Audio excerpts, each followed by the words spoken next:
And welcome to A Gypsy's Kiss, the vlog. I'm Shelley Connie. And I'm Toby. You're going to stick with us a couple of seconds and we'll recap Fennboree 2018 weekend for you.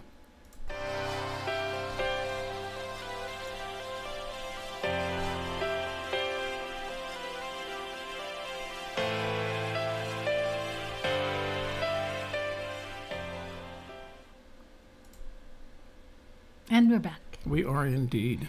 And let's get busy with housekeeping. Thank you to our moderators, Jimmy Fast, Joel Lewicki, Jason Eunice, and Brian Eagle. We appreciate you being in the room, keeping everything running smooth, and keeping it a safe place for all of our viewers and subscribers. Today's presentation about Fennboree Weekend Recap will be followed by an open Q&A. And then Toby has a giveaway for everybody. I do have a giveaway for everybody. And today's giveaway is... Da-da-da-da-da! Oh, that was a little early. I think that was, Today's giveaway is another one of the Fenn Searcher coins. And so after this, I'll have 5 left. And the reason is I gave away several at this last weekend's Fennboree. This one is numbered 867. So we've got a quiz for you at the end of today's program, and let's see if you can and you have to be a subscriber, remember, in order to win. If you've I'm going to mess this up. If you've already won a coin, you don't get to win another one. But if you've won one of the other prizes, you can try for this coin. Yes. Okay, so let me do this. Did our notifications go out? I don't know. Let me see. There's people in the room. Yes. Okay. Jason Eunice is there protecting us. T.I. Mattis. Cindy Guess. The sisters are in the house. All right. Let me just see. Let me just check this real quick. Well, while he's doing that, of course, today we're going to talk about Fennboree and all the happenings there too. And that was just last Friday, and Saturday ended on Sunday morning. There was quite a great gathering of people there from all over the United States and also the UK. So Toby did do some filming. Well, not live streaming. Recording, live streaming to our YouTube channel so that people who were not able to attend could feel like they were there as well. So Forrest was there signing books at the Collected Works on Saturday, and everybody had a chance to speak with him briefly. And it was nice to have that moment with him. A lot of people had questions for him, or you know, they wanted to show him things or give him things, and so it was nice that he was there for them to be able to communicate with him in person. It was a lot of fun. We did 2 things on Friday night. I attended the Fennboree event at the Hyatt Place in Santa Fe. And then all 3 of us went to the, all 3 of us being Kevin, Shelley, and I, went to the book signing at the Collected Works on Saturday. We had a luncheon meeting that we had to get to, so we didn't participate in the afternoon events for Fennboree, but it looks like everybody had a good time. You ready for some pictures? Mm-hmm. You want to talk about the pictures? Let me switch over here. You can see I was wearing my gypsy outfit. Yeah, you were. Yes, you and were. And I was wearing... jingling when I walked and everything. Jingling, jingling. Okay. All right. Transition into photographs. So before I do anything else, I want to say thank you to Connie Wilmuth, who put an amazing amount of time, money, her own money, and effort into making sure that Fennboree happened this year, especially after it was effectively canceled. by the fires in the Santa Fe National Forest. Connie went the extra mile to make sure that we could get together, and I think for the most part it was successful.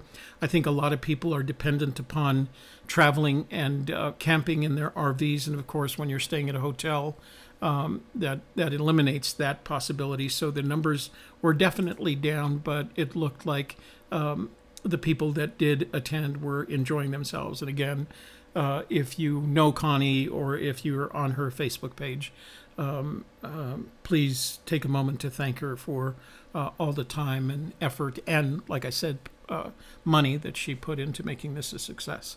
So it was nice to see her on Friday night. This is Chloe. Chloe belongs to Vicky from Kentucky, and she was just cute as a button, just the chattiest little thing. And at some point, she noticed I was taking photographs, and she came up and stood there for a moment, and she said, "Who's going to take a picture of you?" And I said, "I'm not pretty enough for a picture." And she said, "Sure you are." And she literally grabbed my camera out of my hand and took a photograph of me. I thought it was very endearing when she did that. So, and this is Vicky with her, I'm sorry, Chloe with her mom, Vicky. And as I said, they are from Kentucky. And the reason I'm making sure I say that is because I introduced them several times as having come from Tennessee. And each time Vicky would correct me very politely and say Kentucky. So, but they were very nice.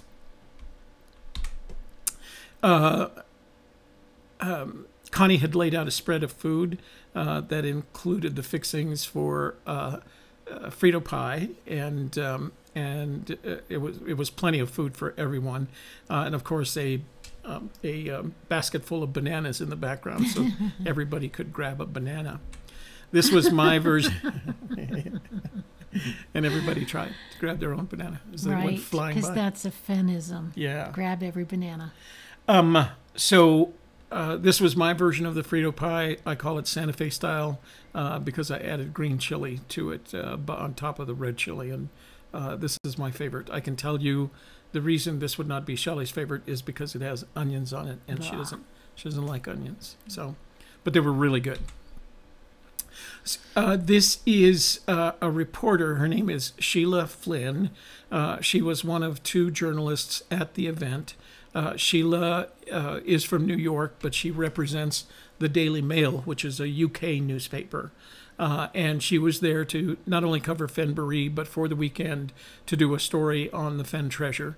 And we talked to her for a little bit. Very nice person. She was cute because she had this Irish name, Sheila Flynn.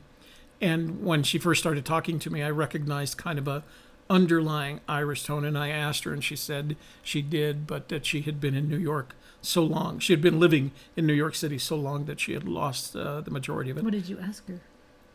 I asked her if she was from Ireland. Oh, okay. So you didn't say that part. Oh, I'm sorry. Yeah. I asked her if she was from Ireland, and she told me no. So I'm very good at accents. She said no? No. She said yes, but she had been living in New York most of her life. Okay. I want to get these details correct here. Yeah. But she was very nice. She was very nice. She didn't have a photographer with her that night, but she did bring a local photographer, a freelancer, with her the next day. So they'll have some pictures. They'll also be using some of the pictures off of our blog to incorporate into the articles. And I guess I should, I just, a couple of days ago, I wrote a blog post on the number of articles that are coming out. To the best of my knowledge, there are 4 what I would refer to as major articles coming out between now and the end of the summer, including the 2 that were going to be written from the events of this weekend. There is also one coming out from The Guardian and one from Wired Magazine. Should come out.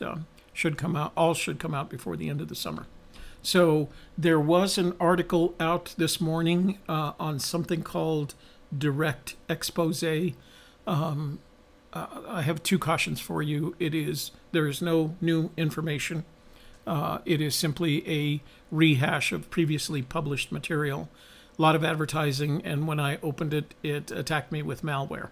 And it did it so fast that my Norton didn't pick up on it. So I had to literally, again, just before we started this show, I had to restart our system. So just be cautious with it. This was the room, the meeting room that Connie had rented for the evening, and this is the point at which everyone was taking the trivia quiz. She had 2 trivia quizzes, one for children and one for adults, and the winner of the adult trivia quiz, I think it was Mary Wygant, got a Fenn Searcher coin. So everybody had a good time with that. They were really hard questions. I literally decided not to do it, and was glad that I didn't, simply because as I heard the questions and the responses, I realized I wouldn't have even come close. It really was pretty good trivia. I don't have that kind of memory. So the next day, Mary took this beautiful picture of Shelley, and at the Collected Works bookstore. I have no idea what I was trying to do or say at that exact moment in time, but that's kind of a funny face for me, huh? It looks like a drill sergeant. As usual, Shelley looks beautiful, so, in her gypsy outfit. So there were probably as many people at the event on Collected Works on Saturday as there were at the Fennboree event at the Hyatt Hotel on Friday.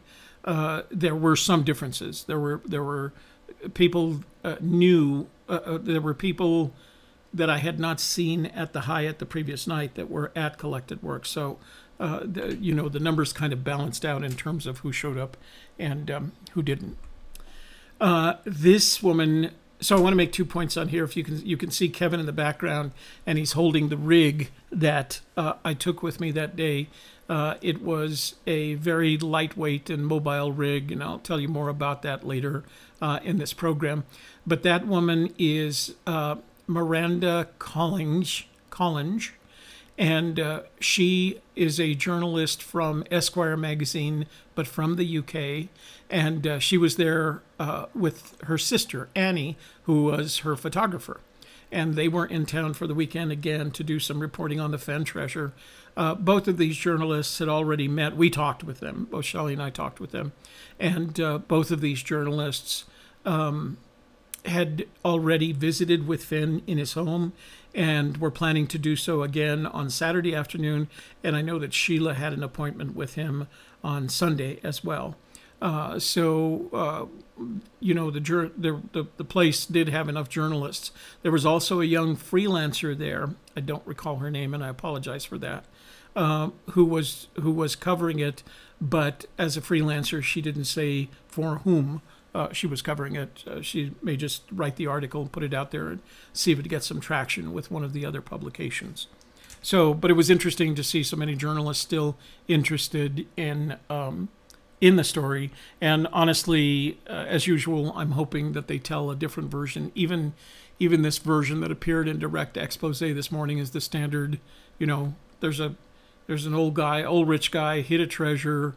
People are looking for it. People died, but they're still looking for it, et cetera, et cetera. So I'm hoping that these two journalists will put kind of a different take or angle on the story, one that hasn't been presented already. So. But again, it was nice to see them, and they were amazingly nice. Well, I shouldn't say amazingly nice. They were both the reporters and the photographers were very nice people. So this is the rig that I had set up. It's actually an iPhone SE that sits in an iographer. Iographer is a company that makes these holders, if you will, for iPads, iPhones, etc., etc. This one, like I said, fits the iPhone SE, and then on top of that, I mounted a Rode video mic. It's a miniature shotgun mic, so it's a very compact system. It's a rubber band. Yeah. Oh, what's that for? Customization. So, as Shelley noted, right under the back of the microphone is a rubber band, and the reason people who are familiar with this particular model of Rode know that the microphone has a tendency to lean backwards, basically, when it's got that pigtail in it. And so if you've used this for any length of time, you discover that if you put a rubber band back there, it continues to isolate the vibrations, but it prevents it from floating backwards like it does from pointing in the wrong direction. So, and then I put that on a carbon fiber monopod, so it was a very light, compact, and mobile system, and I'll explain why I chose to do that towards the end of the presentation. So at some point when Fenn arrived, he saw me, and Shelley hadn't gotten there just yet. He came over, we shook hands, greeted each other, and then he went straight to one of the tables on the bookstore side, on the coffee shop side, and he sat down, and searchers came over and spoke with him. I think he signed a couple of books while he was there, but he stayed there for 15, 20, maybe even 30, well, 20 minutes probably, before he went into the other room where the actual book signing was taking place, and conversed with a lot of them. There was a lot of faces there that he had seen in the past, but I think there were some new faces that he hadn't seen before this. So as he headed towards the back room where the book signing was going to be, where the book signing was set up, a couple of searchers stopped him and asked him to sign the book, and he signed everyone with a lot of grace. He asked if they wanted to make it unique with their name, and then for a lot of them, at least the ones I saw, he would draw one of his little stick men for them, a stickman cartoon on the page. Shelley had purchased her own copy. I have 2 copies of The Thrill of the Chase. One that is, I don't want to say abused, but it's written all over. Pages are torn now. It says it's dog-eared. And then another one that I kept in a pristine condition. But Shelley wanted her own copy. So was it last year that you bought it? Yeah, last July I was up there in Santa Fe, and I bought it. We happened to be in Santa Fe last July, so Shelley bought her own copy, but it hadn't been signed, so she took the opportunity to sign it. And again, he personalized it, and he also drew one of his little stick figures, and I can't remember exactly what he said. He said, "This is you running towards the treasure," and so to me, that was his way of hinting that I'm on the right track and I'm not far away. I'm sprinting in that final run towards the treasure. So you watch out, because I'm gonna get it. I'm gonna get it. Did he say this is you running to within 200 feet of the treasure? That would have been helpful. Well, he didn't say how many feet. I thought it was neat, and he did that. Measure the line. He pretty much did that for everyone that asked him to sign the book. They had a bunch of little. Will you show that? Did you bring your book today? I didn't today. I'll bring it to the book club. Bring it to a book club. Shelley can bring it to a book club on Thursday, and you can see the picture then. So, hang on. I need to check real quick how the stream is going. So just give me a second here, because I don't want us to blow out. Okay. So Shelley got it, and then I took my annual or occasional photo with Fenn, and then that's the one Shiloh took, right? Pardon? That's the one. Yeah, Shiloh actually used my camera to take the picture, and I always tease Fenn about it, and he said, "Do you want me to sign that?" And I said, "Well, it's a digital one." He said, "Oh, okay. Well, what are you going to do with it?" I said, "I'm going to put it up on my blog and tell everybody we're best friends." and he laughed and gave me kind of a funny look. And I was walking away. He grabbed my hand, and he said to me, "Make sure you take care of Julie." And at first, I didn't know who Julie was. I don't have anybody in my life named Julie. And then I realized he meant Shelley, and I had to promise him that I would. So it was just an interesting moment. I don't know. There was some person there named Jolie that maybe he thought you needed to watch out to take for care her. Yeah. So I got this shot. I actually took this shot for Connie because I knew she had actually purchased a copy of TP Smoke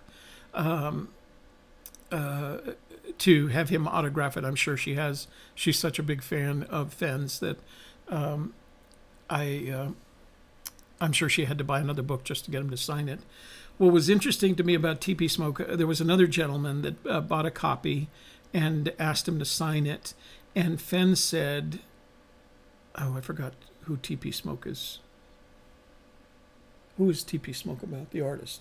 Oh, I don't know. Which one is it? I can't. Eric? No, Eric, who's the guy that TP Smoke is about. Anyway, he told this gentleman that this artist had once written that he would like to write a book about his work called TP Smoke. And he died before he was able to do so. And Fenn said to, again, this searcher who was having the book autographed, Fenn said to him, I promised him that I would write a book for him and call it TP Smoke.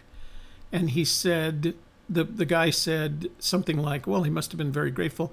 And Fenn said, no, he had already passed by that time, but I made the promise anyway. So I thought that was kind of a very Fenny thing to hear and see him do. So towards the end, there were a couple of searchers that were bringing him. A lot of the searchers had what I'll call gifts to bring him, and he would thank them and take a look at them, and then he would hand them over to Shiloh for caretaking. During the time he was in the back room autographing these various books, Miranda, the journalist from Esquire magazine, sat next to him, and they interacted. She was taking notes. She had a voice recorder, small digital voice recorder that was on right next to Fenn, so she was collecting all this material as part of her research, and I think she was just very much on top of it. And then he was commentating on what was happening. You know, he'd say, well, that searcher is from such and such, and they've done this, or they've gone out on recons, and this searcher sends me emails regularly about what they're doing. So she got a lot of background information. The gentleman standing in the back with the camera pointing down was the the photographer that was there supporting Sheila. He was a local freelancer, unlike Annie, Miranda's photographer, who came with her from the UK. This photographer was local, and Sheila had hired him to take pictures of the event. Shiloh was always very nearby. His grandfather, he handled what I'd call security more than anything else. He made sure that if any of the situations got to be situations, that he could be there to handle it. So he's very good at doing his job. And he's been doing big it for a while now. Yeah, and he's big and impressive, so you really don't want to mess with him. He looks like a lumberjack. This is Mary Wygant. She has been at every event that I've recorded since the Bronze Jar drawing for Rennell Jacobson. She recently suffered a bout with cancer and has survived it.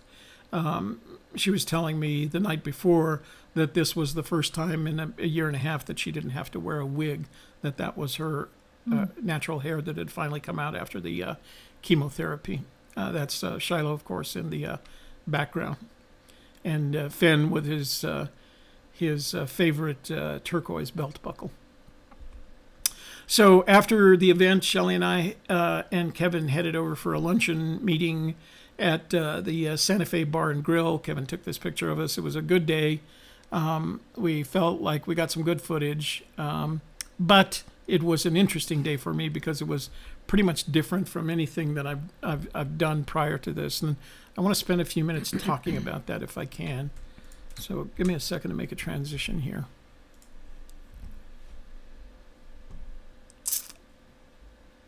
And of course, in the chat, we'll answer whatever questions we can about this, about what we were doing this weekend. So these are the 7 Forrest Fenn events that I have either recorded or live streamed since I first took interest in the search. I took interest in the search in in August of 2013, and then I recorded the event at Collected Works when he was there with Douglas Preston and Michael McGarity. I happened to be in the Taos area when he was in November of 2013. I was actually searching up in that area, and I took the opportunity to record him at Moby Dickens, and I feel like that particular recording was probably amongst the, we call it the top 3 recordings that one should look at. In January of 2014, he asked me to come and record the event for the Bronze Jar Raffle that he and Allie McGraw were going to be giving away on behalf of the proceeds on behalf of Rennell Jacobson, who was a searcher that had developed cancer and was close to passing, and he wanted to help her. I think they eventually earned $30,000+ on that raffle. But what happened was I discovered that there was an opportunity to live stream the event, so I did. I made a very small investment, and what was interesting, and you'll see the big break between 2014 and 2017, is that led to me coming out of retirement and establishing a new business called Streaming New Mexico, that Shelley and Sean Scott and Sue Scott and Jason all participated in, and Sean Wells, Sean. yeah, and Sean Wells, all participated in, and for 3 years, actually 2 years, because we stopped in September of 2017. When did I sell it? Yes. Or 2016. Okay. 16. So Yeah. for 2 years, we built a business around live streaming events. We had a lot of success, a lot of trials and tribulations. I put another, $20,000 into equipment and built basically this 2-foot by 2-foot portable live streaming technical director's station. And we did everything from live streams of professional soccer games to concerts to meetings, et cetera, et cetera. Conferences, a lot of conferences. And we did that for over 2 years, 2.5 years. And then we were just getting tired of it. It was a lot of work. And it was so difficult because you can't count on internet. Right. Ever. What was amazing is we would do everything we can to ensure the integrity of our stream. And we'd check it out. We'd visit the location beforehand. We'd test everything. And then on the day of the event, something completely out of our control. I actually had boilerplate in my contract, in our contract, that said there are certain things we can't control, like this, and this. And if we can't control them, we can't control them. So we're not going to be held liable. Help keep you from being stressed about it every time, though. Yeah. During that period, I got less sleep than I ever had in my entire life, just because I'm the kind of person that that continues thinking about what I need to do for the event the following day, and I do that all night, the night before the event, so I don't get much sleep. And interestingly enough, in this particular event, we took our own we learned to take our own wireless router, 5G wireless router. We plug into the client's Ethernet, and that way we don't have to worry about sharing bandwidth with any other individual at the event that's using their phones to live stream it. And even at this event, what happened was the client, in this case Collected Works, their Ethernet failed towards the end of an event, and that's how I ended up shooting additional footage on my iPhone SE through my Verizon cellular service. So, which is why there's 2 pieces to that. Yeah, stream. Which is there's a part 1 and part 2. But again, we did everything we could to ensure the integrity of our live stream, and then it was the client's Ethernet that failed. Yep. Who would have guessed? Yep. You know, you just can't. So you just can't. You simply can't predict it. Anything. Yeah. So we did the money bag drawing at the Children's Museum with Jessica Jackson. What was Jessica's last name? Jensen, I think. Jensen. Yeah, and several months later, Fenn called me and asked me if I could provide him the contact information. She had by this time left the museum, and he went on to, she was an English major, and he went on to contact her, and she did the editing on he asked her to do the editing on Once Upon a While. So that was a good connection. We of course did the lure screening, after the Q&A that followed the lure. That was not planned. Not at all. We had no idea that was going to happen. It was not expected that. So that's why sometimes you just got to show up for things. And hope for the best. Fenn, we didn't even expect Fenn get on stage. Whenever they do a screening, they have the director up there, and the director talks about the film. And Diana Taylor invited Fenn to come up on stage. He was reticent to do it. and but went up eventually and answered a lot of questions about the search. So we were very fortunate to capture that. Then, of course, we did the collected works, the last collected works for Once Upon a While in November of 2017, and then the most recent collected works. The reason I bring that up is that this particular collected works event was very different from the 6 other events that we have streamed or recorded, because Shelley's been involved with everything from the 2017 money bag drawing. This event was different for a couple of reasons. I was told beforehand that Collected Works wasn't advertising this event as anything more than a book signing. There would be no presentation. Forrest would be there as long as was necessary to sign the books that were there, that he wouldn't be answering questions, that they weren't even going to set up the stage as they had in the past. They were going to leave the coffee shop open the way it did. They were going to handle the way it was designed. They were going to handle other customers while this was going on, etc., etc. So what I realized, and when I talked to Dorothy, she recommended that I not bring a tripod, that it would just get in the way. So that's how I ended up with the kit that I did, a very compact, very portable, very mobile kit. And it also affected the manner in which I shot. Up until this point, I shot from a very stable position. That is, my camera on a tripod without any expectation that it was going to have to move. Fenn, generally speaking, in a single location, whether it was on a stage or in the chair at the Children's Museum. So there was the relationship that I had with these events up until this point was a standard, what they call a camera relationship. I was in one place stable, Fenn was in one place stable. I could either mic him up or put a microphone near him so that I could make sure that I capture audio. So this wasn't going to happen this one time. I had to move with him. That was kind of what I decided. That role is called B camera. And with a B camera, you're expected to get all the footage that the stable camera can't get. And you don't worry about audio. You get what is referred to as ambient light, that is the light in the room, and ambient audio. So that's kind of what you ended up with. And then I had the sticky wicket, of course, that when I logged on to YouTube to the stream, I couldn't convince this iPhone to put the image in landscape mode. And Shelley will tell you how much I hate portrait mode.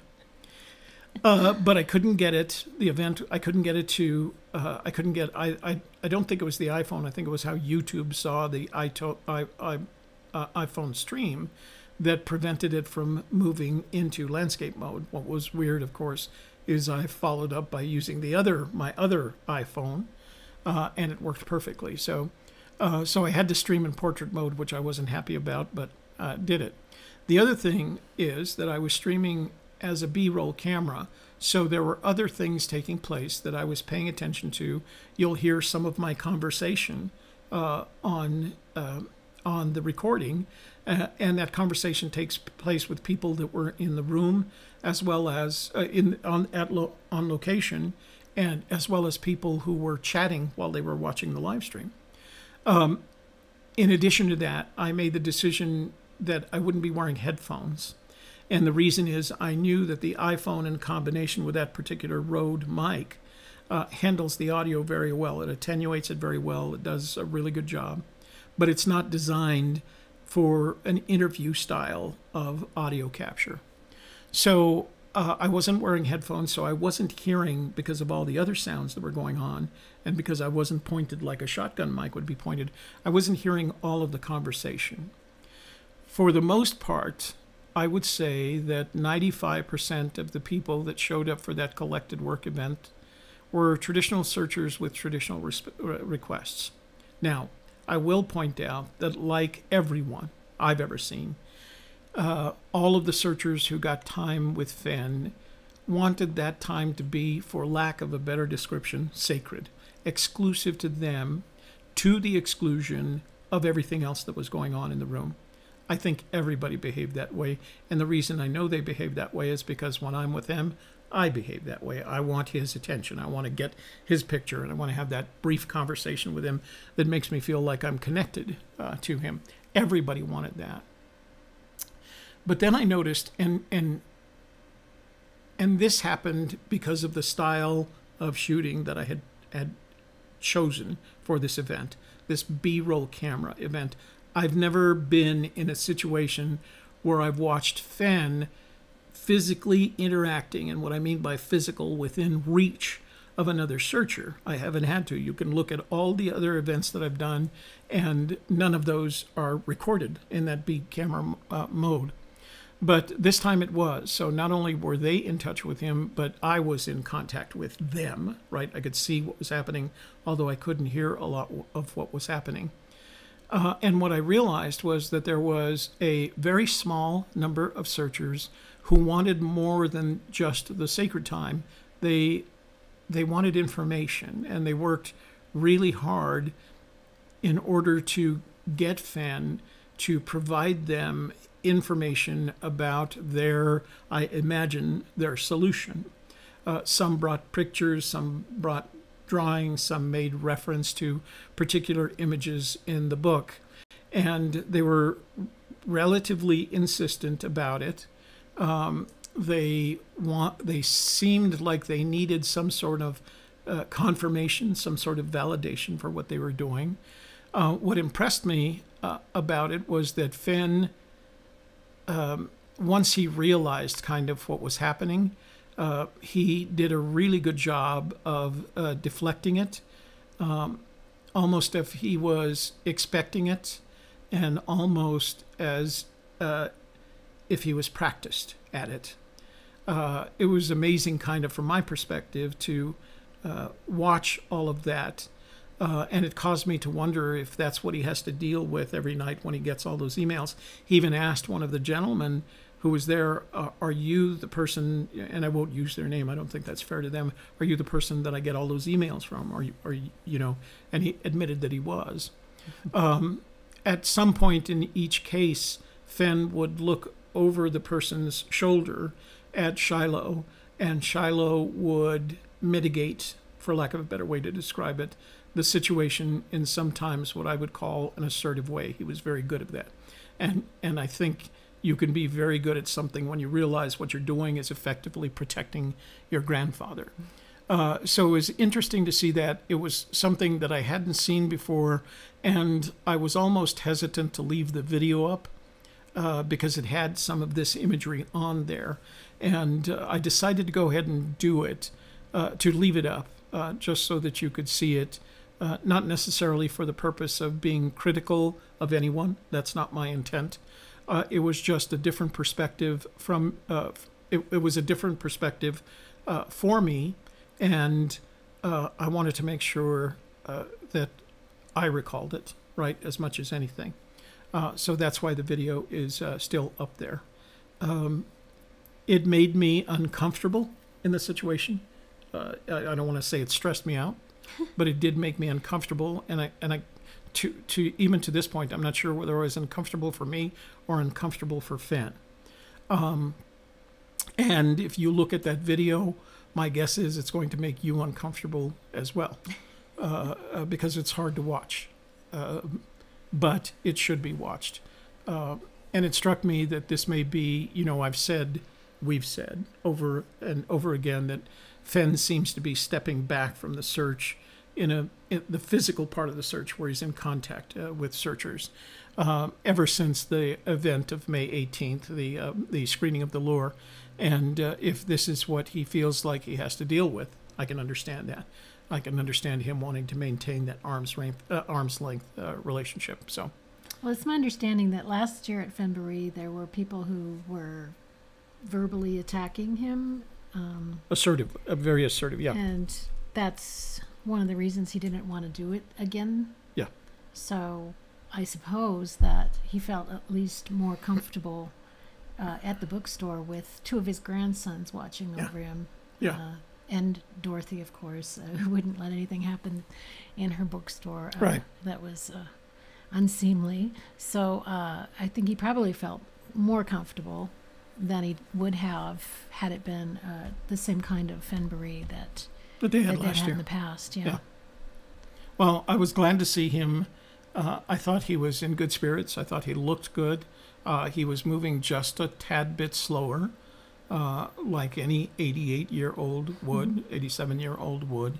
But he was laughing and joking, and he was wearing his hearing aids so he could hear everybody talking to him. So that was helpful as well. Yeah, talking his right side. His hearing aid is on his right side. He had one in each ear. Oh, did he? Mm-hmm. Oh, I didn't see the one in the left, but I knew he was always kind of leaning towards the right to get it. So, but it was a good event. And again, if you get the chance, make sure you thank Connie Wilmuth, who put an amazing amount of work into making it happen. So, and as always, thanks to Dorothy Massey over at Collected Works for allowing these things to take place. She's good. She's tough.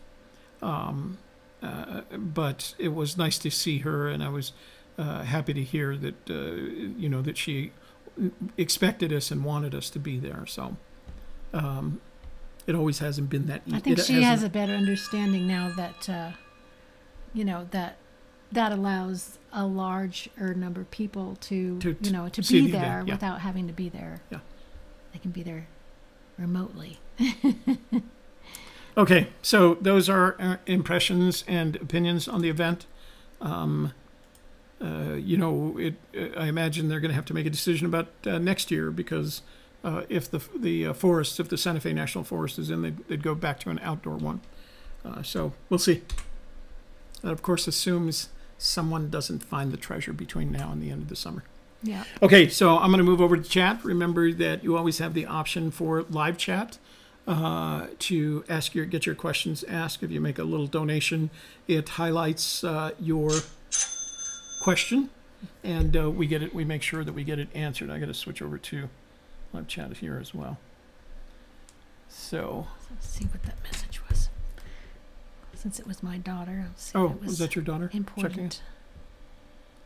And then after we do live chat, I'll give you the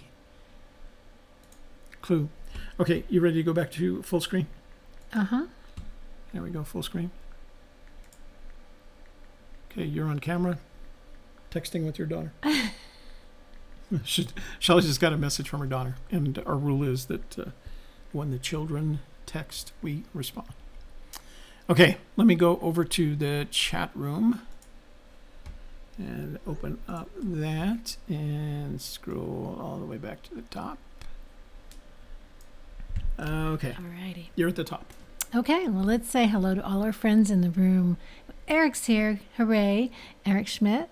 Jason Eunice is here. Good morning. Dale Richards. Hi. Jeremy Milstead. Hola. Tammy Mattis. Hey. Deborah Jensen from Nolens. Bill Kaiser from North Carolina. Cindy Guess from the Hoosier State. Cindy was our guest last Friday on It's All About You. I'm trying to tell her I'm live right now. Don't text me anymore. Sorry. Davio 22. David Davio? Is it David? David, yeah. David Davio. Yes. Hi. Saffron from Kansas. James Cruz. Howdy. Paul Ammons from hot Texas. It's pretty hot here in New Mexico as well. The Straight Mustard from the Durango Public Library. Wish could have made it to Fennboree, but had a family emergency. Well, that's too bad. We would have liked to have met you. That's why we did the live stream. Yeah. Sir Crow from southern Indiana. Brent from Texas, Austin, Texas. Steve Smitherman. John O. Jones from the UK. JL, hey. That rhymed. Journeyman, hello, everybody. Missouri, raining. Illinois Ghost is here. Hey, Rick. We'll see you tomorrow night. Adventurer, watching from Washington. Washington State or D.C. Adventurer. Lori James, 91 here. Rain dance needed for the Southwest. Yeah, that's really true, Lori. Yeah. We haven't had a We're getting some afternoon clouds and wind. But they're not turning into anything. I think it's just the precursor to the monsoon season, so hopefully we'll get some soon. Rick Blank from Cincinnati. Connie really made this happen by pulling it up from her bootstraps. Hats off to her for doing that. Yeah, she Jason. did. You're right, Jace. Thank you. Fenn Treasure Hunter's here. Never fear, Jason's here. Actually, now there's 2 Jasons. All we need is Jason Hilgerson. Lori says you and Connie look cute together. Thank you. We're dating. No, he's not. She's from Texas. So David Kolofsky from Michigan. I stuck an extra F in there. It didn't belong. Let's see. This is a great group. Lots of love everywhere. We'd like to think so, David. Yeah. Thank you. Mark Gramlich. Hey, guys. Mitzi Moore. We had a conversation last Saturday. It's gonna. Oh. Journeyman. With you, Shelley. Can't stand onions. Love garlic, though. Yeah. See? No, I think, and if you don't like onions, there's several things that are in the onion family that you also don't like scallions and leeks and anything oniony. So, that's me.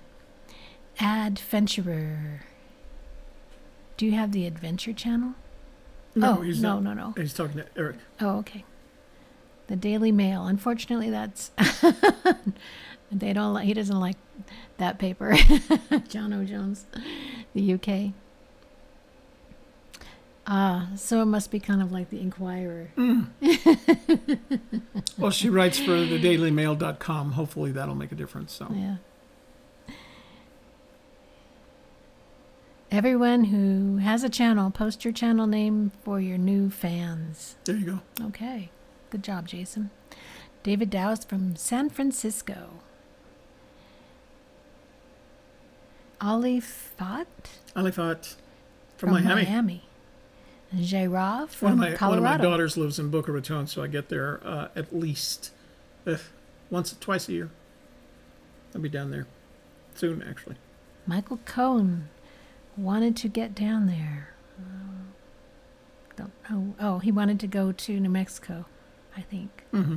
But got sidelined farther north by wildfire smoke. Wow. A Kentucky man, Mike Patterson from Kentucky, here in spite of technical difficulties on my end. That's good to see you here.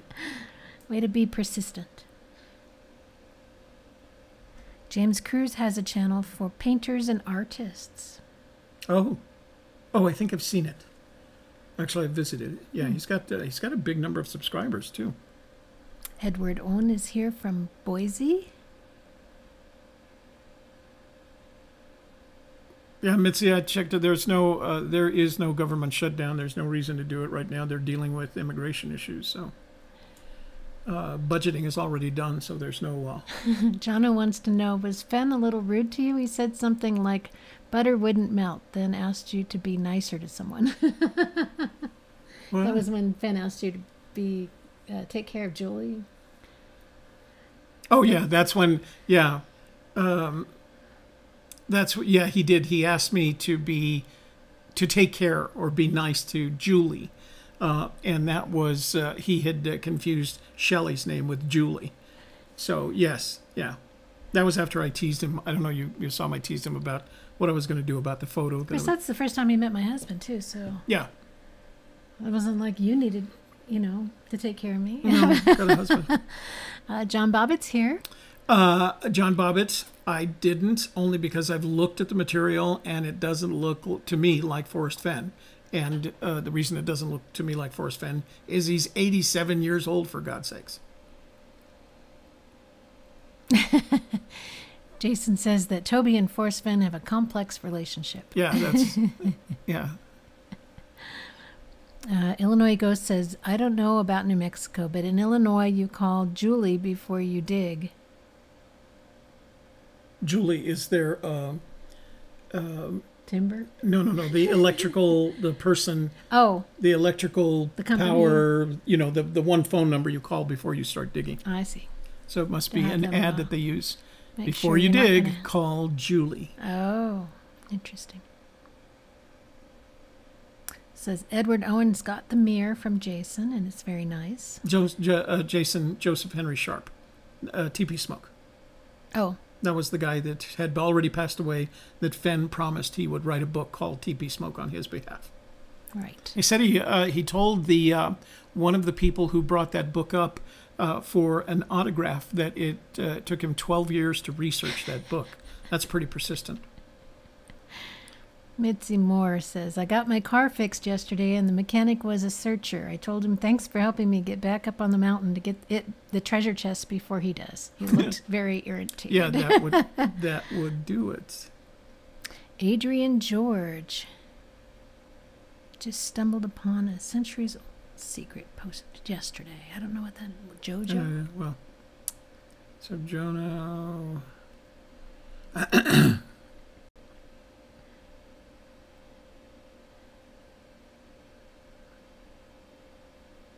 Let's see, Jason Edward. Oh, that must be his channel. Yeah. Okay. Yes.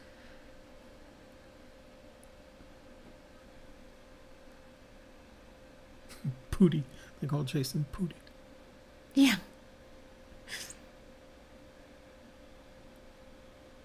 Okay, guys. Okay, scrolling up. Sledneck calls him Pootie. Go. Poemtreasure.com from Hey, Poem Raymond, Treasure. Washington.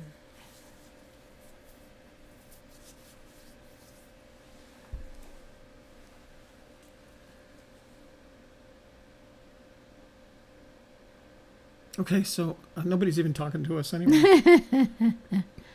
That's good. Did you have any questions for them? No, not today. Well, why don't you tell them a little bit about tomorrow evening? Oh, so tomorrow evening we're going to do our panel, and I usually invite a guest to our panel, but I wanted to have a conversation with our panel members that was independent of having a guest there, and the topic is on the grand scale, the state of the search, but on a less than grand scale, for me, and this is metaphysical more than anything. I have this sense of a disturbance in the force, or the equivalent thereof, as I said in our lineup last week, and I just there's a different feeling to me in the search, and it was, if anything, it was reinforced this weekend with some of the things I observed, and so I want to have a conversation about that and see if it's something that I'm feeling, or that that everybody's feeling, or that I shouldn't worry about it. So let me look for you. Jon Bobbitt. Jon Bobbitt, you are so faithful. We're very grateful that you take the time to do that. We really do appreciate it. And you really do have to ask a question. And we hope you're getting to... He did ask a question about Rex something. Oh, Rex Nye, the video guy. And we hope you're feeling better from your travels and your visit. So, but again, thank you. That's very gracious. Did anybody go to the function in the Junction? There were. I don't know if anybody's in the room. We heard from Cynthia. Cynthia's back in town. We're going to have her on the show, on the panel next week, so that she can talk about her travels.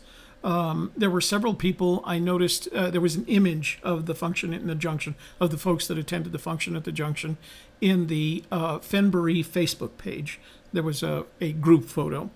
Cynthia was right in the middle, and there were several others. I recognized the gentleman who goes by JDA on Dale Neitzel's site, and what's his name? Gatelcon? I'm not sure how you pronounce it. So I recognized them in the image. There was another woman who I recognized having been here in Santa Fe for some event, but I don't recall her name. So yeah, there were several people up there that were recognizable, as members of the search community.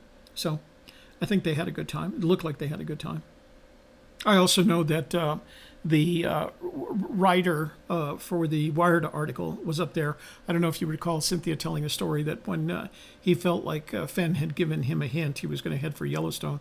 Well, this was the time he was going to be up in Yellowstone, not necessarily to be part of the function in the Junction, but he was going to be there to search.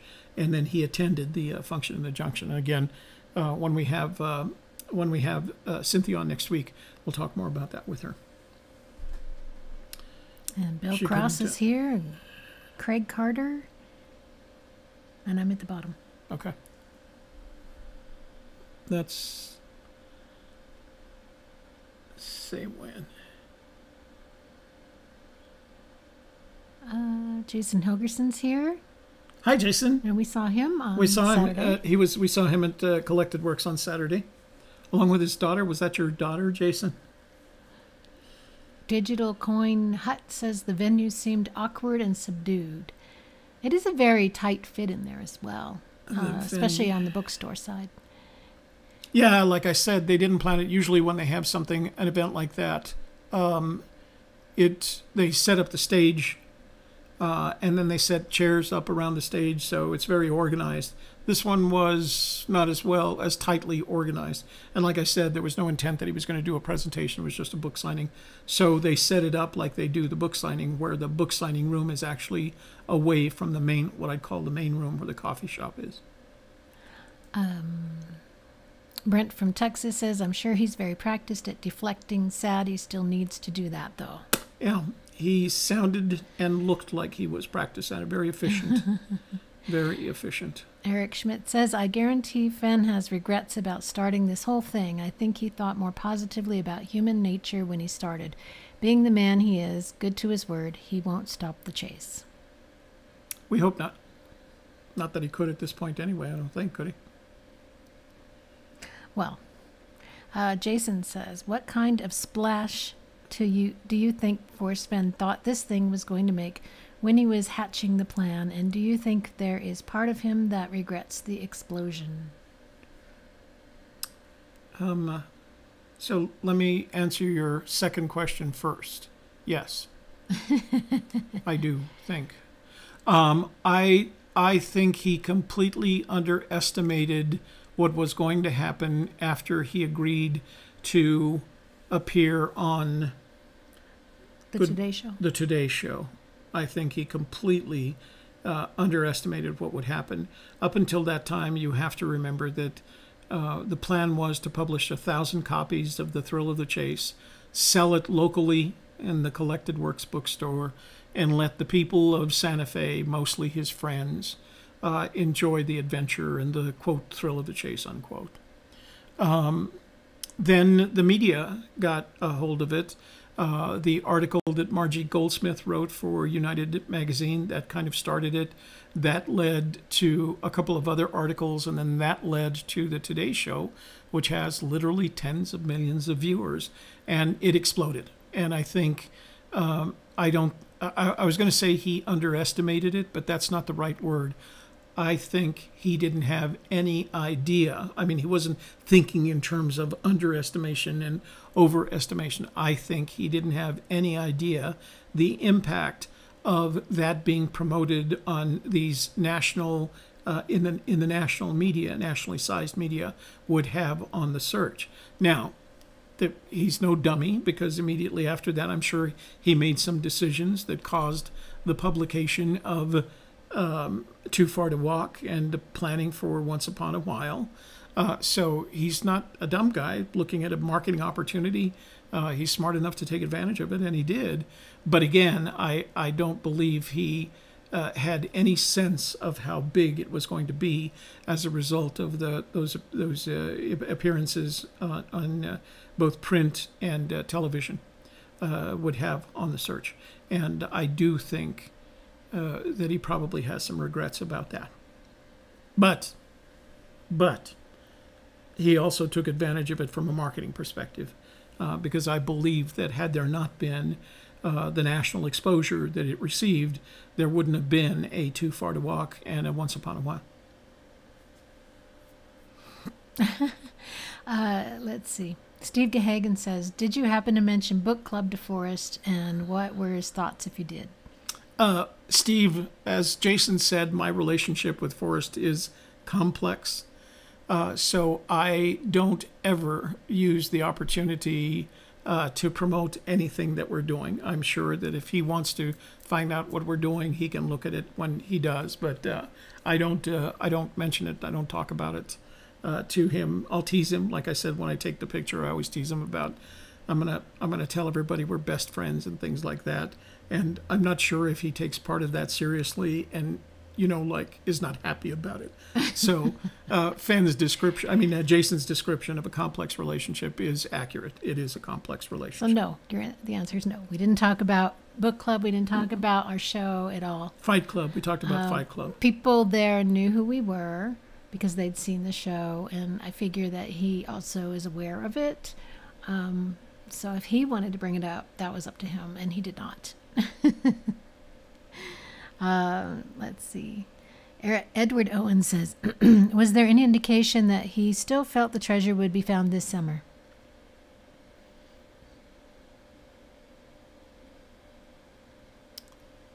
There certainly was no indication from him, but honestly, I think that's part of the disturbance in the force that I'm feeling. Based on some of the observations I made this weekend, I really feel like there are people that are attempting to fulfill that destiny, that they are the ones that are going to find it this summer, that they have been granted some special boon that only they are, of which only they are aware, that will cause them to find it before the end of the summer. I think that's another one of those statements that if he could take it back, he would, although he wrote it. I mean, it was written, not spoken off the cuff. But if I was Forrest Fenn, I would say to anybody who asked me that question, it's a gut feeling, right? It's a gut feeling. There's nothing there. It's no more of a gut feeling than I have in believing that I'm going to find the treasure, or the gut feeling that you have that you're going to find the treasure. Those all have those three things: my gut feeling, your gut feeling, and Fenn's gut feeling. They have about all the same value. So I wouldn't put a lot of stock into it, and I certainly wouldn't go out and kill myself, or anyone else for that matter, to make sure that it was found before the end of the summer. You asked somebody that question on a Friday night, didn't you? The zombie. Oh, no, I spoke to a gentleman on Friday night, and I'm not sure I want to tell this story. Oh, okay. We will just We'll leave it pass at on that. Yeah. So Ollie Fat, the Thrill of the Chase dedication. Life is a game of poker. Happiness is the pot. Fenn deals 4 cards and a joker. If you play, whether you like it or not. This is a misquote of a song. I think a clue is a joker. We did cover this in book club when we did our episode about the prologue, The preface. the preface. So Chapter, it was the first one of those that we did, I think. if you want our opinion on it, You can see it and there. the song, we pulled the song up as well, and we talk about that as well. So revisit that episode of the book club. Hi Pam. Pam is here. Ramblin' Pam. HEK, I didn't mean to scare you away. Jason Hilkerson. Jason, you didn't. We enjoyed seeing you, and as a matter of fact, I liked the 2 pictures that you guys had taken at the La Fonda after you guys went to eat there. So no, it was nice seeing you. You didn't scare me away. And I enjoyed show and tell. But like I said, you asked for my signature. How could you scare me away? That's right. I was delighted to sign your book. That was very kind of you to ask. I think we already answered Jono's question. I want to know more about this complex relationship with Fenn. I think you already talked about that enough. I did, yeah. Complex. Dale yeah. Richards, have you been following the mystery that has been unfolding on Reddit because of a post from Bus Arbiter about Arrow Lake north of Yellowstone? No, we have not. We don't spend a lot of time. The only time that we spend in the forums is when we're trying to perform empirical research, global empirical research, as opposed to reading them. We don't. I won't say anything bad about that. Oh, I get another. Yes. That was cute. Both of them. Where was that At the from? top. Just touch the 20. There you go. Another 20 from Jon Bobbitt. in. Jon Bobbitt. And $24.99 from somebody else. Oh. Let's see. Craig Carter. Craig and he has a Carter. question. Oh, Yay! all right. Thank you, Okay. Craig. Jon Bobbitt, doggone it, ask some questions. Or just tell us about yourself, and we'll just read that. AGK, what was the one thing that Forrest said this weekend that surprised me the most? So I think there were 3 shorts that I pulled out of it. One of which I think apparently everybody knew. The thing about Skippy being buried with his mother in the same plot. And now that I go back and look at the plot markers, indeed the plot markers are exactly the same. Now he was cremated, so it wasn't a Was casket. he? I thought you said... No. He was cremated. Okay. He was cremated, and the what do they call it? When they cremate someone, the Ashes? no, it isn't. There's another more formal name for it. Do you know what it is? Anyway, the Detritus? ashes. Nice. Detritus? The ashes were placed in a container, and that container, The remains? the remains were placed on top of his mother's, Fenn's mother's casket. What was interesting to me is that Skippy passed away before his mother. So then I started wondering, after he said that, I started wondering where were the ashes in between the time he passed away and before they made the decision to put that on his mother's casket. So then the second thing that he advised a searcher informed him that he had been digging under something Fenton Lake. at Fenton Lake, at Lake Fenton, which is a state park. I fished there. It's a state park, and it's a very protected park. I mean, the state does a really good job of maintaining Fenton Lake, so if you were digging and you were stopped, you're at least going to get a ticket. I don't think they'll throw you in jail, but you will get a ticket. And Fenn's response to him after they had a short conversation was, well, you're not supposed to dig where you're not supposed to, and you can't hear the last word. I'm assuming it was dig. It could be be. You're not supposed to dig where you're not supposed to be, or you're not supposed to dig where you're not supposed to dig. So, and then there was the third one. What was the third one that I pulled out? I forgot. I'd have to look it up. Yeah, I'd have to look it up too. It was the woman, wasn't it? No. No, that was the Not the that one who was told she was the weird. bureau. That was the bureau. That was the one where Skippy was buried. Oh. Just bring up our video. So, I guess who is that? Craig, the honest, the accurate answer to your question was, there was nothing that I heard Fenn say this weekend that... Oh, it's not in San Lazaro. Oh, yeah. And that was the third That's not clip. surprising, because we knew that. The third clip, a gentleman... that was the guy, Jeremy. Jeremy walked up, or was it Jason? Knight. Jeremy Knight walked up and asked him to sign a copy of the Secrets of San Lazaro Pueblo.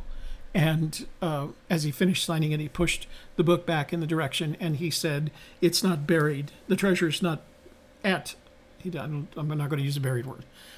He said the treasure is not at San Lazaro Pueblo, regardless of what the blogs say. But there was nothing I heard, to get back to your question, there was nothing that I heard this weekend that I was either surprised by or that I hadn't heard enough to believe, right? So when he said it's not at San Lazaro, it wasn't surprising, and I didn't believe it. He's always said the treasure is north of Santa Fe, and San Lazaro is not north of Santa Fe. He doesn't own the property anymore. It's entitled to someone else. So there was, I don't think I can say there was anything I heard him say that I was surprised by. And had I, you would already know it, because I would have written a blog post about it. I'm like that. That's true. He likes to share.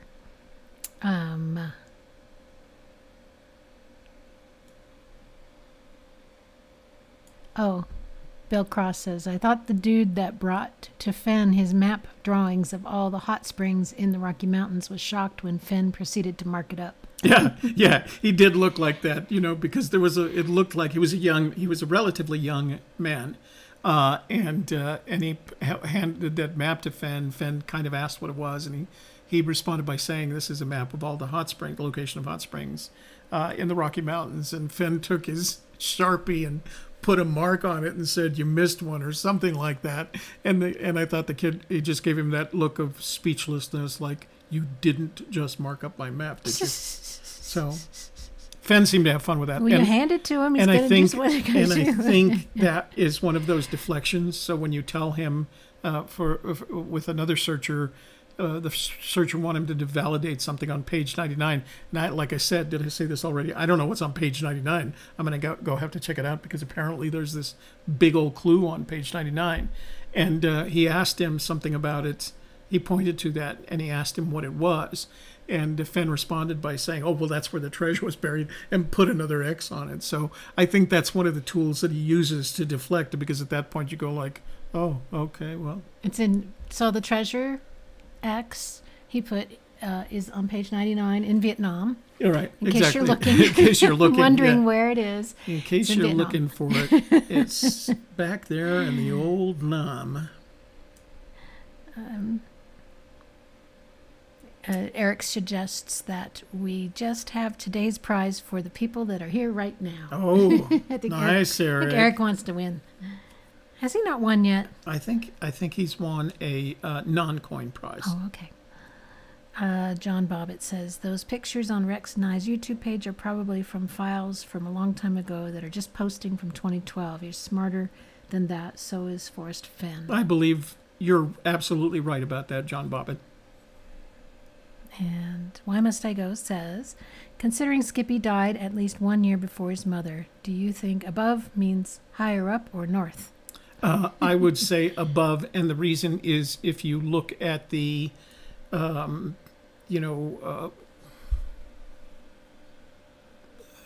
cemeteries.com, I can't remember. There's a blog post. I made a blog post about it, and I compared the two entries, one for Skippy and one for his mother, and the two plots in which they are buried, the numbers, the locations of those plots on each of those entries is exactly the same. So I'd say above him, above her, in the same location.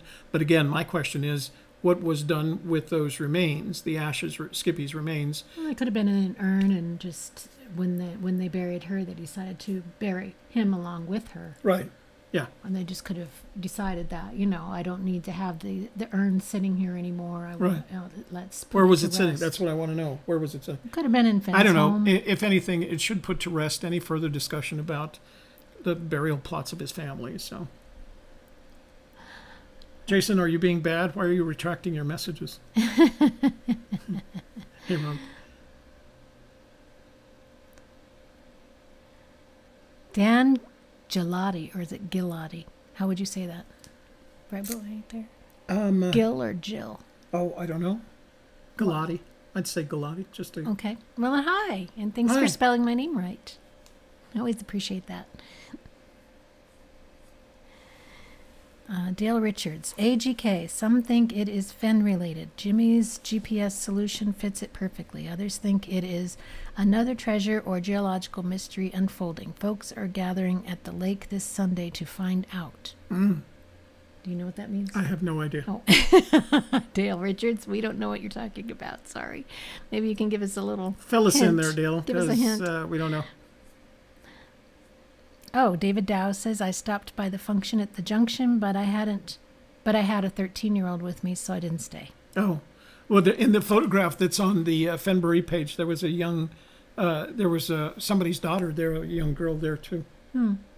But it's a bar. I mean, they were having it at a bar. Bars are different on their rules, depending on if it's also a restaurant or just a bar. I think it was Cynthia's intention to have to have it out in the patio of the bar, but it looked like the photograph was taken inside, so maybe it started raining or something.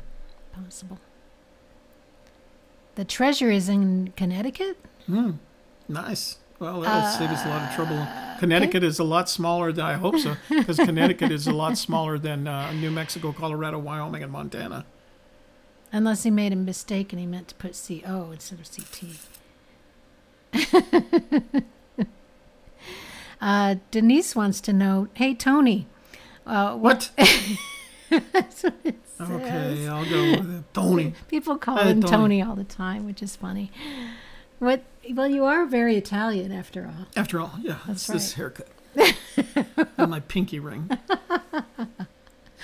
What do you mean about how you're feeling about the chase? I know you'll talk more tomorrow, but can you give us more information now? Just a little. Well, maybe we call him Toby instead of Tony. I'll ask Tony to tell you. No.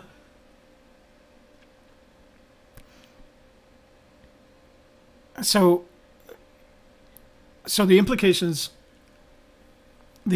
of what I'm about to say are that I have some sort of metaphysical capability, right? That I feel things that aren't physical, tangible.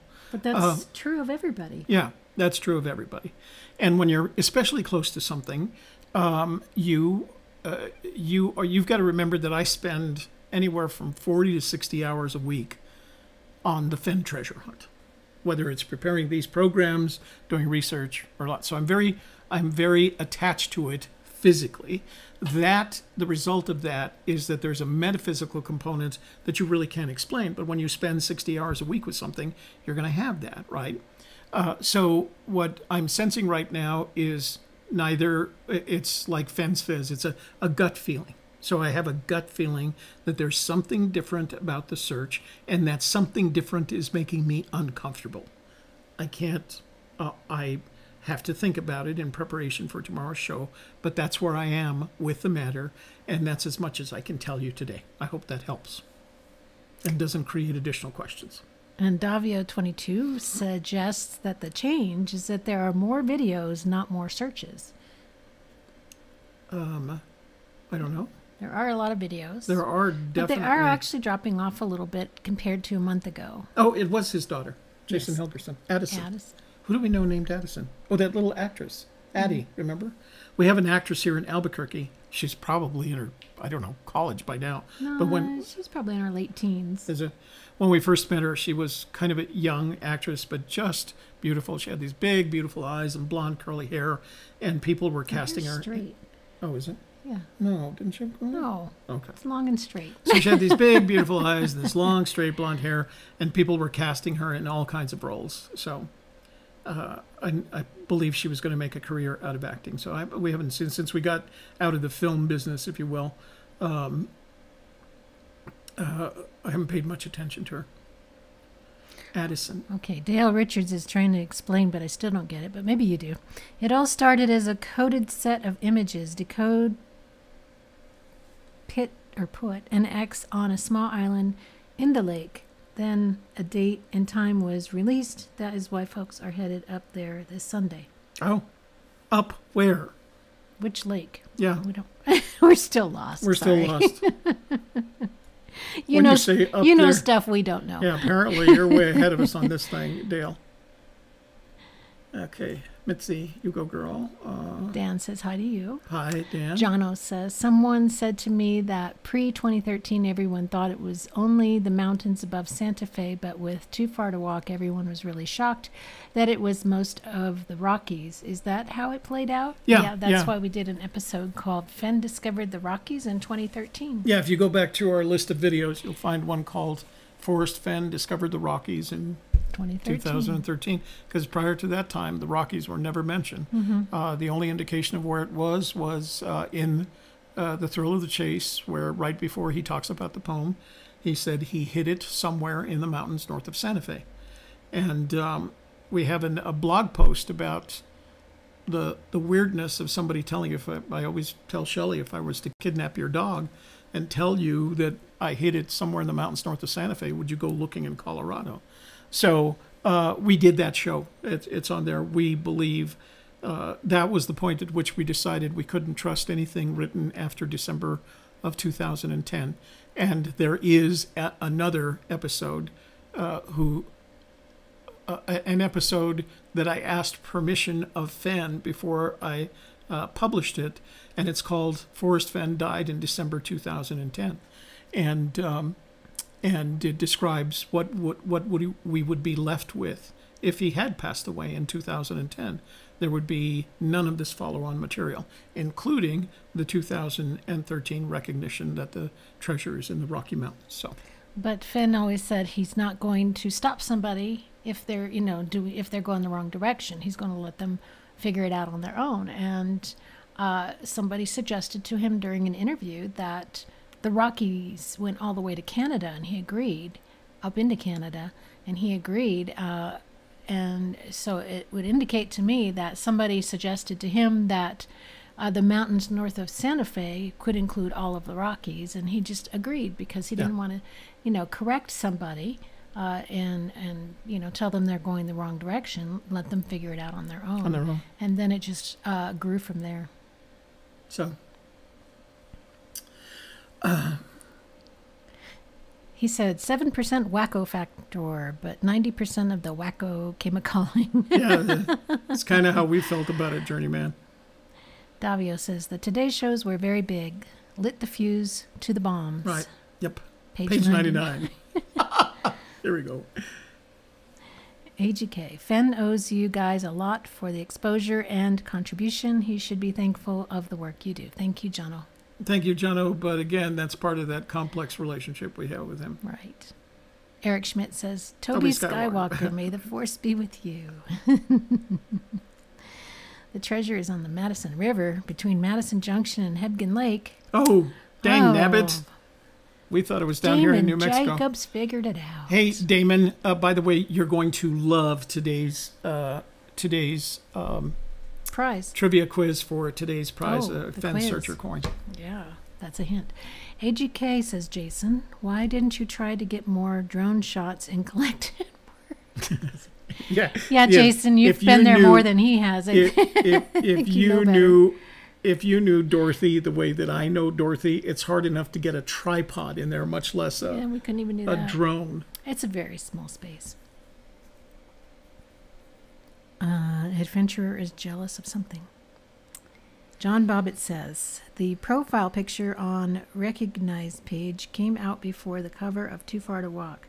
Shelley, check out the page and research it a little. I believe a pic of the treasure chest is on his page. On which the profile picture. Oh, okay.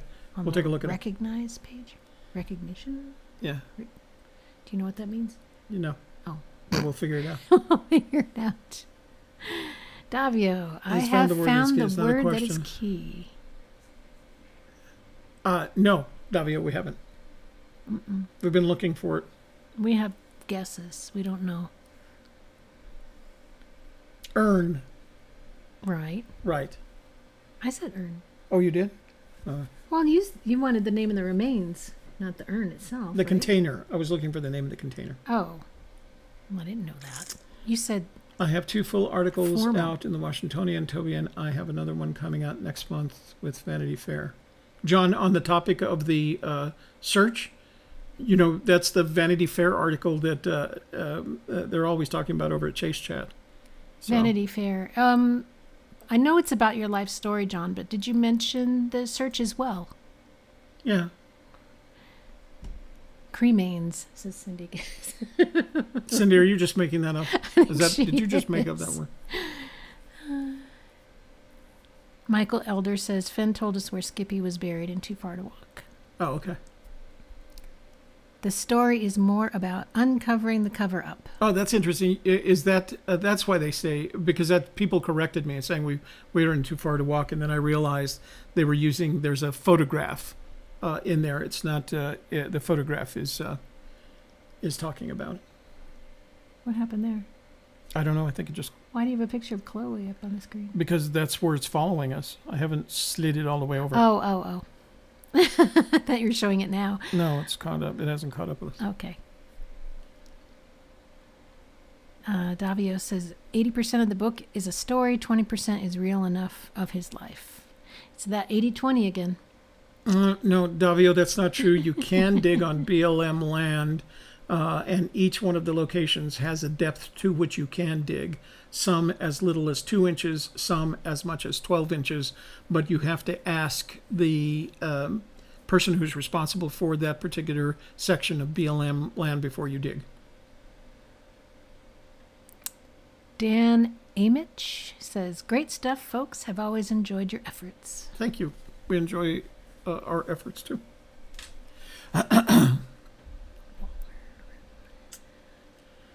Let's see. As you were, it's military. As My you were, guess is I that believe the Skippy's location of mom treasure died of chest grief losing her son at such a young age, says Eric Schmidt. AGK, how important are the books to the winning solution?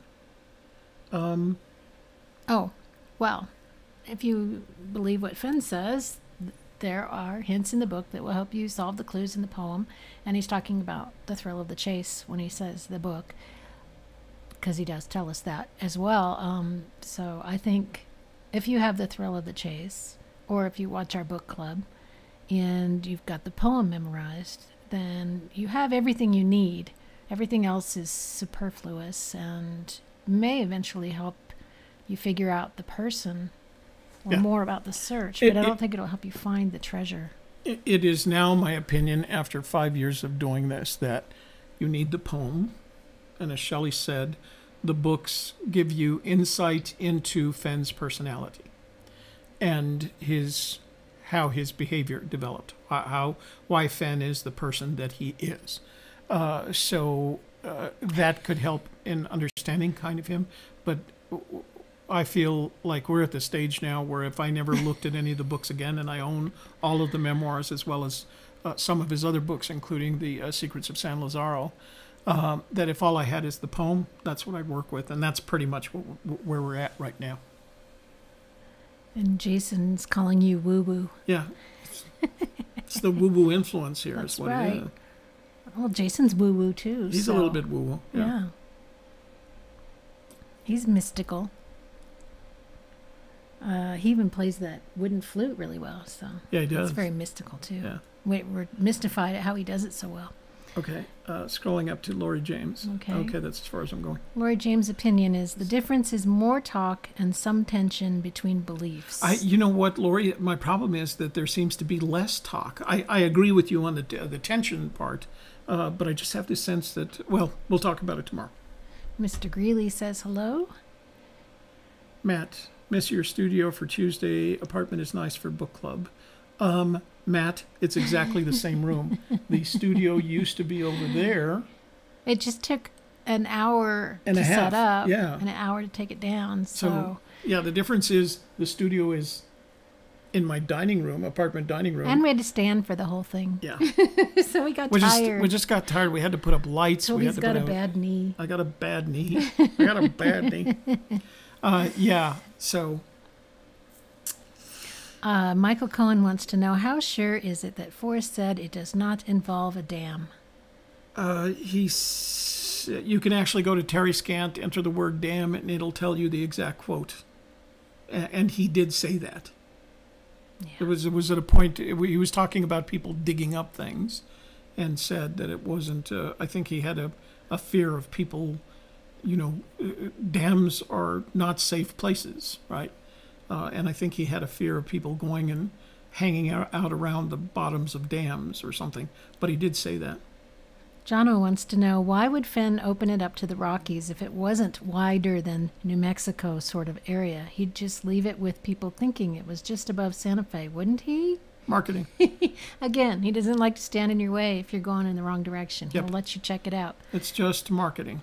It's to sell books. And bless his heart, I don't blame him for that, because I am a marketeer as well. That's why that's why all my children are artists, and I'm not, because I was a marketeer.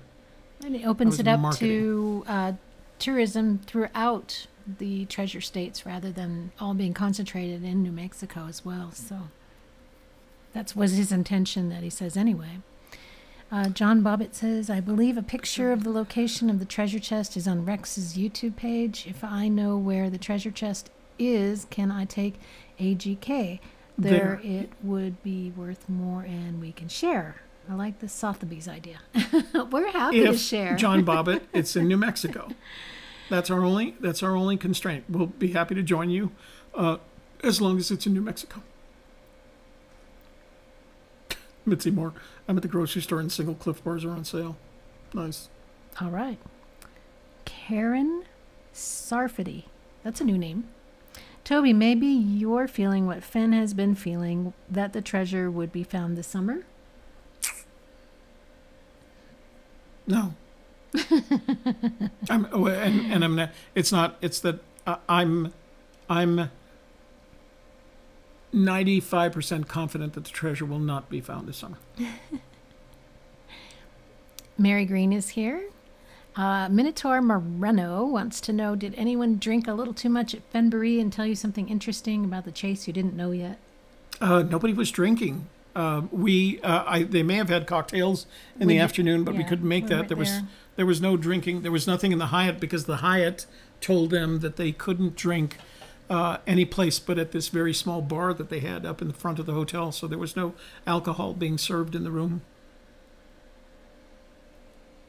But they went to... Well, we didn't hear any stories about it. Yeah. Anon. Why does Fenn say that he got the title for Too Far to Walk from the preface? The poem predates the book, so clearly he had that line before he wrote Too Far to Walk. Am I making sense? Yes. Yeah. Oh, we agree with you. We think he got it from the poem, and that Too Far to Walk was a byproduct of that, and that it was good marketing to name that book that name. Yep. It's in Moose, Wyoming, says Journeyman. The Rockies, Bullwinkle, Moose, Wyoming. Bada bang. Got it, Journeyman. Rocky and Bullwinkle. Jono Jones. I watched a video yesterday, and I'm pretty sure Fenn said there are some hints in Too Far to Walk, too. Not just where he said it had the map and Canada cut off. Just an open comment about hints. Yeah, he definitely says that. He does say that at the Moby Dickens. If you watch the Moby Dickens video, there is some reference to that. The book is critical, claims Davio.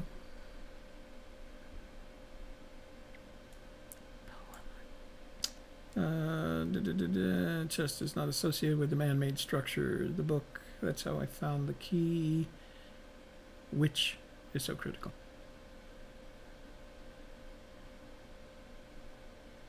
Okay, Michael Cohen says, one major clue, nigh, N-I-G-H, has three meanings. Close to the end, when behind horses means horse on the left, and when near water means on the left when looking downstream. It's good to know. Thank you, Michael. Okay, that's it. Oh, Jonah says, AGK, does that mean book club will move on to the next book after this one? That was our plan. Our plan is to cover all the books on book club. Once we complete the Thrill of the Chase, we'll move on to Too Far to Walk. Salman Masood wants to know, did Fenn really say yesterday that the treasure is not buried? I don't think so. I think he advised a searcher not to dig where you're not supposed to dig. Right. I don't think the word buried came up in any of conversations we heard. He's always just said, I'm not going to tell you if it's buried. I hid the treasure. He doesn't want to give that as a clue. Right. That's always what he said. Okay. We're done with chat. I'm going to close the window. We're going to go back and finish up. And let's see. And stick around because we're going to give stuff away. But first, make sure you give us a like. Wait. You're not transitioned yet. Give us a like. Okay, now you're transitioned. With your thumbs up. Thumbs up. Go push that button now. Boop. Okay. And make sure you share with your friends and neighbors because sharing is caring. And then make sure, if you haven't yet, subscribe and click on the bell to receive notifications whenever we go live or release a new video.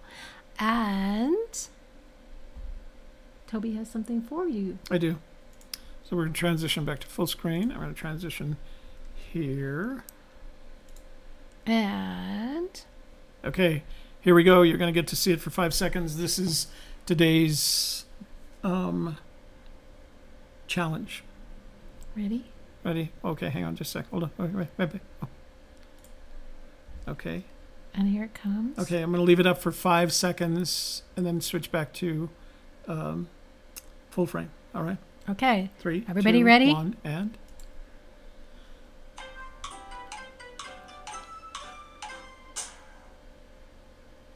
We'll let them have time to read the whole thing. Okay. Tomorrow, of course, is our panel show. We're going to have... Who is going to be on our panel show? No, you mean just panel members. We don't have a guest. Yeah, but who's going to be there? Let's see. Rick, Mike Cowling. The Illinois Ghost. Rick, Calazars. Mike Cowling. Pam? No, Pam can't make it. Cynthia can't make it. Rick, Mike. Oh, it's all men. That's right. And Jason will be there. Jason, and who else? And there was another man. I remember. No, it's Toby. Toby's a man. Toby, Rick, Mike Cowling, and Jason. Jason. Yeah. All men. And me. And 1, 2. No, we're still missing one. Is there? There's another guy. I don't know. You'll have to tune in tomorrow night. Tune in to find out who's on the panel Who's that we on forgot. The panel tomorrow Sorry. that we forgot. Oh, Joel. Joel Lewicki. Oh, Joel Lewicki. That's right. Right. That's right. Joel. So Joel, Jason, Rick, and Mike Cowling. Rick McDonald, Illinois Ghost, and Mike Cowling, Calazars. Right. And then I'll moderate and Shelley will produce. That's right. So our topic again will be Disturbance in the Force. Disturbance in the Force, what's going on in the chase. And then on Thursday we'll have book club, chapter 17B, the Followed second by- part, which is My War for Me, the second piece of it out of 7. So Toby's going to be telling some more war stories, so be sure you're there for that. That's always fun. And right after that will be my show, The Softer Side, and Toby and I will be talking about communication, because Toby's a great communicator, and we're going to talk about that and how important that is to everybody's life and your relationships. Okay, and then on Friday we'll have another one of It's All About You with another searcher, a little interview. And are we going out of searching this weekend? On Friday. We're going out searching Friday? We're going scouting. Scouting. We're going scouting. So I'm excited about that. Yeah. Hopefully We'll have get a some little more bit of pictures rain for- during the week and no cool fires. things off. Yeah. And so hope that you guys will all be there for that. And once again, my channel you can find at thesofterside.me. Please subscribe, and that way you'll get notifications when I go live or put out a new video. And that's it for today, isn't it? All right. That's all I got. Thank you so much for being here, for all your questions and comments, and for Super Chat from our friends Jon Bobbitt and Craig Carter. We appreciate you guys helping us out with that. Thank you to everybody for being here, and we will see you again tomorrow for a Gypsy's Kiss the vlog. I'm Shelley Carney. And I'm Toby Eunice. Thanks for joining us. We'll see you tomorrow evening.